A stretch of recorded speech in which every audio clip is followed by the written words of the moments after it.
Welcome to the Christian Atheist, where faith and reason fuse in the Incarnation. Episode number 73, interview on the Dobb's decision with Matias of MemeLord Monday, Part 1.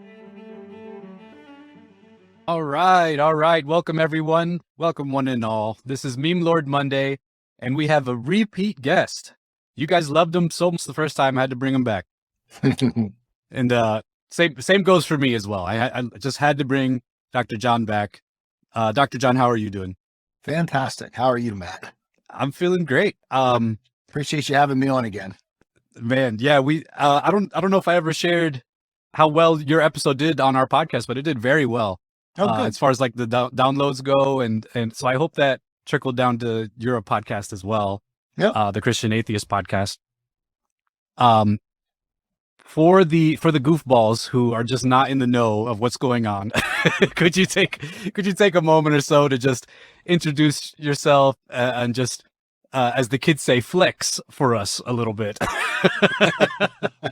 Sure. My name is John Wise. I lived for 25 years as an atheist professor of philosophy, and due to a very long trek, intellectual trek, I would say, I found myself, after my first wife died, very sort of swimming in an ocean and not sure what to do. And I'd made a friend while my wife was in the process of passing on, at a church that I was taking my daughter to. And that woman became very, very important to me as we moved forward. She was a very good friend, but eventually it became clear to me that she was what I needed and wanted, but there was no way I could possibly, because I knew Christianity well. I grew up in a Christian home. I had studied to become a pastor before I became an atheist. And I knew I couldn't drag her to the dark side. But through a series of events, God changed my heart and my life. He had laid the groundwork for those 25 years as an atheist. And I learned that that God is as real as we can believe. And at some point you have to make the turn. And Jenny became sort of the incarnation of Christ for me, that allowed me to step back and say, hey, it's time once again to turn your life back over to the author of the universe. And so we ended up creating a podcast called The Christian Atheist. And we've been doing that now for 2.5 years, Jennifer. 2.5 years. We started on YouTube, and now we have a podcast. It's doing fairly well. And we have a companion podcast with that called Simple Gifts. And I sometimes get the question, what do you think I should read? Well, I think you should read and know and understand the classics of Western philosophy, Western culture, literature, art, music, all of it, because all of it points to God, all of it. And Wow. if you know it, you're not going to be thrown off your game as quickly as you would if you're just sort of trying to stand on your Sunday school learning. That's awesome. Yeah. As he mentioned, the Christian Atheist podcast, it's actually a podcast that I personally enjoy. And through a series of events, Dr. John, he lives in the same state that I do. We came to know each other, and I found out about his podcast, and I just really love the guy. So I'm really glad you guys who are watching are here to talk and engage with us here on this incredible topic that has kind of taken America by storm. It's sieging. Is that the proper term? It's taking America. It's sieging America. Actually, yes. We've been under siege for a long time, and this is kind of just reversing the siege, I think, for a bit, which is kind of nice. Yeah. I mean, this is something. Yeah, and it's so funny. I'm already getting comments. There ain't no such thing as a Christian atheist. Yeah, if you pay attention, I get. If you pay attention, an oxymoron. If you pay attention, you know exactly. It's besieging. Somebody's saying besieging. Okay. Yeah. It's besieging America right now for sure. Yes. Okay, that's the word I was looking for then. But yeah, so the topic that we're going to be talking about tonight is basically the topic of Roe versus Wade and abortion, and how we can view this through a Christian lens and a philosophical lens. And so I was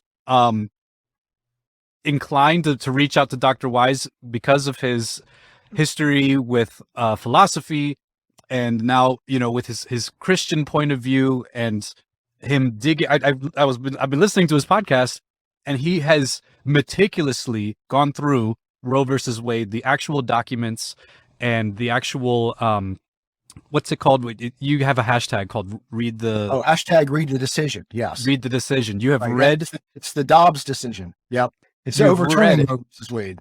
Yes, and you've read it completely on your several podcast. Yes, it's incredible. So I guess let's start out. Why should we hashtag read the decision? The debates going on in the country all too often are not informed debates. And this is an important, probably in our lifetime, other than Roe itself, it's probably the most watershed moment in our country's history in terms of judicial decisions, Supreme Court decisions. Roe versus Wade radically changed the fabric of our country, radically changed the role of the court in our country. And the Dobbs decision overturning Roe versus Wade and its companion decision, the Casey decision in 1993, overturning them has set us on a new course. It reversed direction, and it is astounding. I was absolutely blown away when it happened. Still am to a certain degree. Never expected it to happen in my lifetime. So why read the decision? Because if you don't read the decision, what is it that you're basing your opinion on? If you don't understand what Justice Alito, his opinion says, and what the court has actually done, then you're sort of flying off the cuff and you're not informed. And if you're a Christian, you better well get on board and understand what's going on and recognize what happened, because if you don't, you're coming across as an ignoramus, and that helps no one. Yeah, so I guess there is like a lot at play here. There's the political lens that we have to understand this, as far as like what has happened, what has taken place with the overturning of Roe versus Wade. And as Christians, you know, there's our convictions on the sanctity of life. Right. But you're kind of posturing your podcast and your research on what is exactly going down on a political and a judicial sense. Is that correct? Yeah, I mean, both. Certainly the question is a moral question, but the Supreme Court, the Dobbs decision, does not address the moral issue. It essentially says, wait a second, it's not our job. And this is central to understanding the role of the Supreme Court as one of the three divisions of power that make up the United States government: the executive, the president, the legislative that creates laws, and then the judicial that applies the laws, but applies the laws in the sense of deciding at the level of the Supreme Court whether or not the laws passed by the legislature are constitutional, whether they comport with the Constitution. And the question of Dobbs really is not about the moral question. It says, wait a second, Roe versus Wade took upon itself to answer the moral question, right? It said, wait, abortion is not killing a baby. And you can kill a baby without any restrictions in the first 3 months of the, maybe I shouldn't even use the word baby. I'd be neutral, but for me, it's a baby.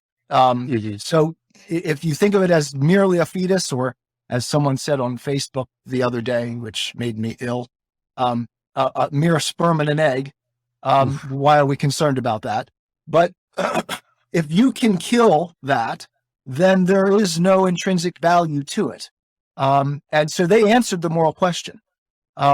Whereas Dobbs says to the American people, we should never have answered this moral question. That's up to the legislatures to do. They're the ones that pass the laws. And so they said, at the level of the federal government, we will not decide this question. It goes back to the state legislatures. They will decide the moral question, and then we will review the laws like we always do. So it's important that we recognize that the Dobbs decision, whatever, nobody on the other side is going to agree with this, but it's just the legality of it is very clear if you read the decision. They said, we cannot answer this question. That's up to the states. And that's what Dobbs does. It pushes it back to the states. So it's like, and just from me listening to your podcast, I feel like what's essentially happened, and you help me out here because you've read it all. It seems like in America, we've been given something that we should not have been given. Yes. And now it's being taken away because we should not have had it to begin with. Right. And now people are upset that we don't have that anymore. Yeah. Let me actually deal with the way in which you express that. Okay. It's not that we've been given something that isn't our right.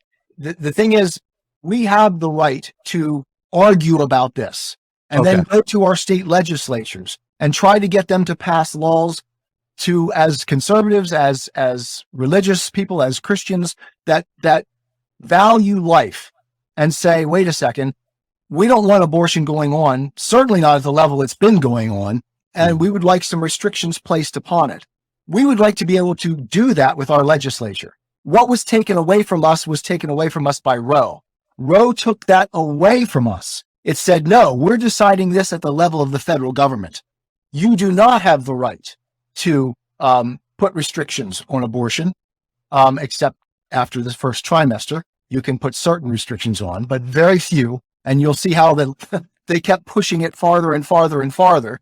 But in any case, what was taken away from us was originally taken away by Roe. We should have the right as the states to go to our legislatures and try to influence them to save life, to save unborn life, just as those on the other side have the right to try to influence their legislature, our legislators, to allow abortion. And both sides are now on the table, and we're now back to an even sort of playing field that was taken away from us in 1973 by Roe. So, yeah, could you kind of flesh that out a bit? Because, I mean, that's where I'm kind of understanding it, where there were rights taken away in like the form of giving us rights. Yeah. Is that right? Yes, because what they essentially did in Roe is they decided that there was a constitutional right to abortion, which if they could find some place in the Constitution where it actually says that, it would have been over. And there's nothing more to say unless we could do an amendment to the Constitution. But what they did was essentially created a new law out of whole cloth.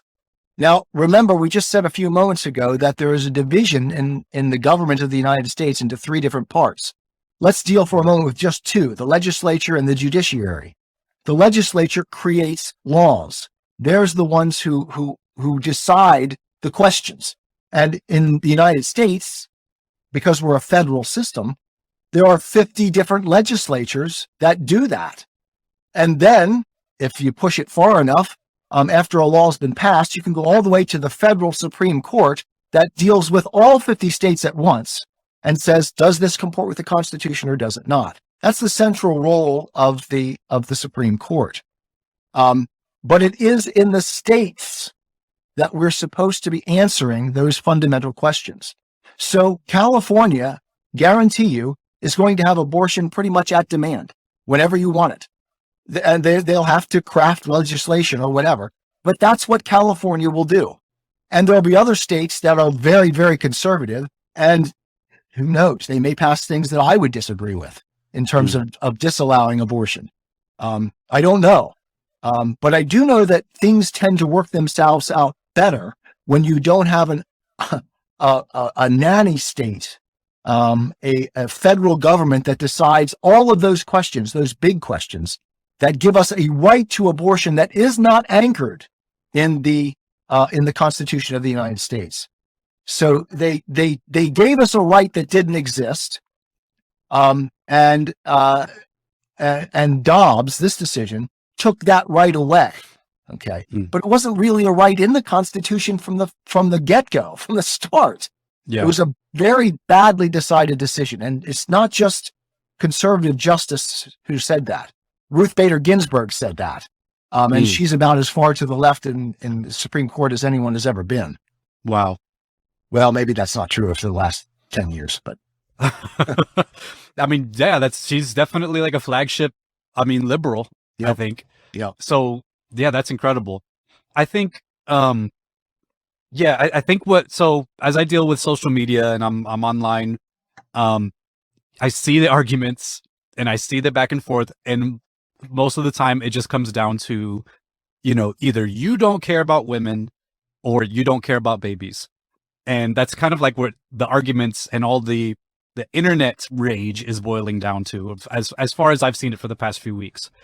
But what the direction and the perspective that you're tackling it is being completely missed, I believe. I think so. As far as what has transpired. So what are your thoughts as far as how we as Christians can kind of approach this complex issue? Like, how can we bring more light to the political aspect of this conversation? Well, I have done quite a bit of soul searching on this over the years. And I have family members who are pretty far to the left. And I've always been relatively conservative myself, although as an atheist, I started sliding quite a bit on certain things towards the left. But when I came back to Christ, it was like, okay, I was right before. And that is ultimately where we must stand. And where I think we have failed as Christians in our country is that we have done what the U.S. Congress has done. The conservatives have continually just sort of back-seated, gone along with everything that was pushed as the agenda. And the water was kind of warm when we got into it, but they keep slowly turning up the heat and changing things. And this country is not the country I was born into back in 1966. It is a very different country. They have overthrown all of the traditional things that have made the Western world the Western world. And the superstructure of that is Christianity. Whether or not everybody agreed or believed doesn't matter. The superstructure of it was Christianity. Christianity brought us science. It brought us all of the wonderful things that we talk about in modern life. And now, today, all of those things are being undermined by an ideology of the left. Listen, I'm not saying that all leftists are bad. That is wrong. That's the wrong perspective. In fact, there is a personality trait that defines the left called openness to experience. And they tend to be people who are very, very compassionate. And we need those people in our lives. We've needed them throughout the history of humankind. We need them to watch out for things. And I actually said this in the latest No Compromise in dealing with the dissent. That is the justices who disagreed with the majority opinion in Dobbs here. So the leftist leftist Supreme Court justices. Justice Kagan is the one who authored the opinion.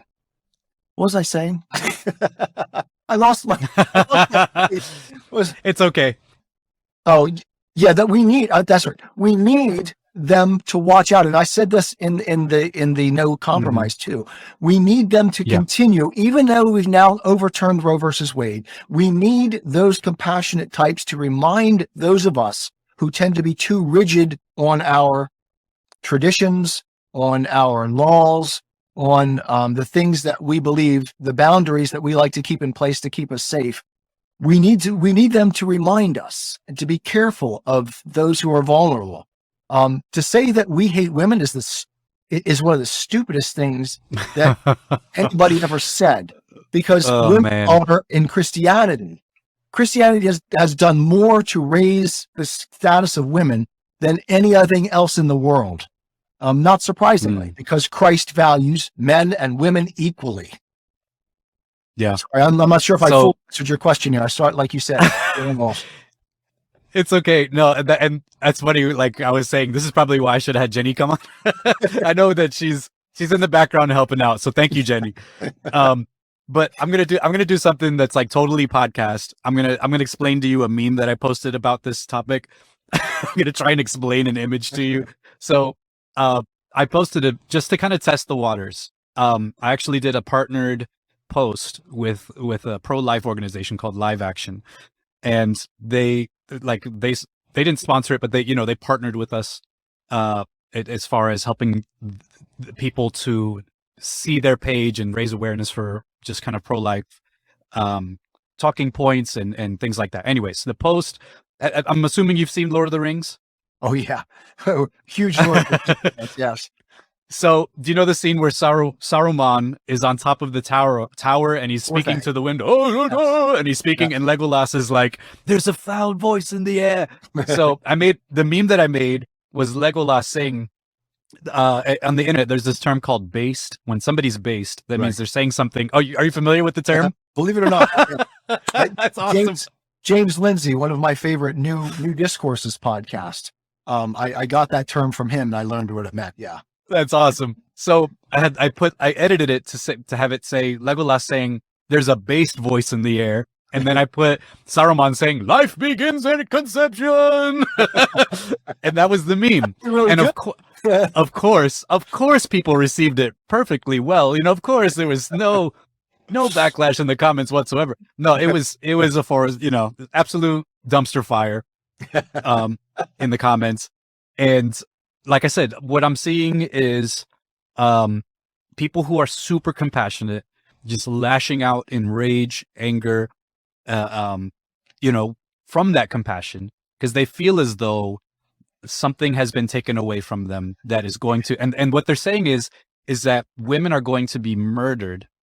Women are going to be harmed as a result of this. And on your podcast, you mentioned how this was a radical overturning of a radical decision policy. Right.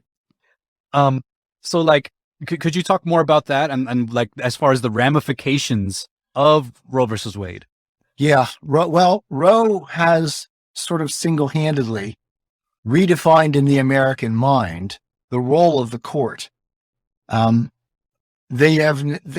In creating a brand new right from whole cloth for abortion. I mean, it doesn't appear here. I mean, there are some rights given in the Constitution, right? Very clear: freedom of speech, freedom of religion, freedom of press and assembly, the right to keep and bear arms, the right against unreasonable search and seizure, and then the very last, the 10th Amendment on the Bill of Rights says, the powers not delegated to the United States by the Constitution, nor prohibited by it to the states, are reserved to the states, respectively, or to the people. Roe sort of reversed that. And in the American mind, we have been taught from school children on up that our rights come from the government. No, our rights have never come from the government. They don't come from people. Our rights come from, if you're a theist, our rights come from God. But if you're not a theist, then where do they come from? Do they just come from other people? Or is there something about human beings that is intrinsic to who they are, what they are as rational beings, as Immanuel Kant would say? Is there something special about them that gives them an inherent right, an inherent dignity? If that's the case, then we have to follow the structures that have been put in place in tradition and in history. And Roe turned its back utterly on tradition and history, actually flew in the face of tradition and history, and established a new right. And it taught the people of the United States that, hey, we can look to the government to redress all our problems. But we can't, the government can't redress our problems, especially not at the federal level. We live in too diverse a community of people that we can have a one-size-fits-all answer. We have to be individuals. And, okay, I may be wandering far afield here, but I do think we need to be considerate of the fact that something that they've held on to all of their lives. You're not as old as I am, so I was actually around for, 9 years before Roe was overturned. I mean, before Roe came into place. Mm-hmm, yeah. But most people alive today who are younger than me have no idea of a world in which Roe wasn't in place. And so to them, they have come to rely. And this is one of the things I think the majority opinion gets wrong. They talk about reliance interests. People have come to rely on abortion as a way of dealing with irresponsible sex, right? I got pregnant the other night. I was out drinking a little bit and suddenly I find out I'm pregnant. Well, no problem. Get it aborted. And that has become something they've come to rely on. And because they've come to rely on it, sex has no consequences. And if sex has no consequences, suddenly we start engaging in things that are bad for us without recognizing it. And we start desacralizing something that is so sacred that the Bible tells us very clearly is central to who we are as human beings. And we do deep, deep damage to ourselves. And one of the things it does is it turns down our sensitivity to of the needs of others, our ability to pity. If we can kill what's in us, and there has to be at some level a blinder put on. If you can kill a baby that's growing within you, and it's gotten worse and worse. And in this last episode, we talked about an article that we read the day that we did the discussion, in which a leftist who teaches at, do you remember what college it was? Okay, she teaches at some college and she teaches leftist dogma, but she's essentially making the case that we made years ago. That shouldn't say we made it years ago. She's making the case that, okay, what we should do right now is just acknowledge abortion is killing a baby, and that's okay. It's okay to kill a baby. And it's what I said about the water being slightly warm and then warming up year after year after year. Well, we've changed as a country. We are not the same country, and we're beginning to reap the consequences. We've sown the wind and we're reaping the whirlwind right now. And Roe was one of the central things that set us on this path. I am a Christian, with the searching and skeptical mind of an atheist. I don't want to believe anything that isn't true. I know both sides of the looking glass, and I know them with open eyes. I choose Christ's side. I invite you to join me from wherever you stand before the looking glass. That's this week's episode. Thanks for listening. And remember, you can have your religious cake and eat it too.